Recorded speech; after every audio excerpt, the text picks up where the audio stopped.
ኤክስሬ፣ ሲቲ ስካን፣ አልትራሳውንድ፣ ኤምአርአይ እያላችሁ ምንድነው ግራ የምታጋቡን ለምትሉ ሰዎች እነዚህ የጠራኋቸው በሙሉ ኢሜጂንግ ዲያግኖስቲክ የምንላቸው ወይም ደግሞ የምስል የህክምና ምርመራዎችን ለማድረግ የሚያገለግሉ ማሽኖች ናቸው። የትኛው ማሽን እናንተን ይበልጥ ግራ እንደሚያጋባችሁ ኮሜንት ላይ ጻፉልኝ። እነዚህ ማሽኖች በድምፅ፣ በጨረር፣ በማግኔት የሚሰሩ ማሽኖች ናቸው።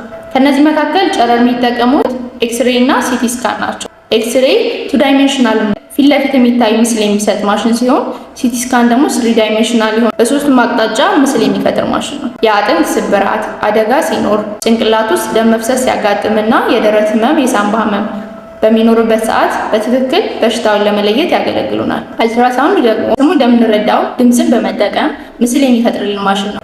ጉበት፣ ኩላሊት፣ የሐሞት ከረጢት፣ ማህፀን፣ የሽንት ፊኛና እነዚህን የሆድ ዕቃዎች ለማየት እንዲሁም የተኛውም የሰውነታችን ክፍል ላይ እብጠት ካለ እነሱን ለማየት የሚያገለግለን የአልትራሳውንድ ምርመራ ከስሙ እንደምንረዳው ማግኔቲክ ሪዞናንስ ኢሜጂንግ ሲሆን ከፍተኛ የስበት ኃይል ያለው ማግኔት በመጠቀም ምስል የሚፈጥርልን ማሽን ነው።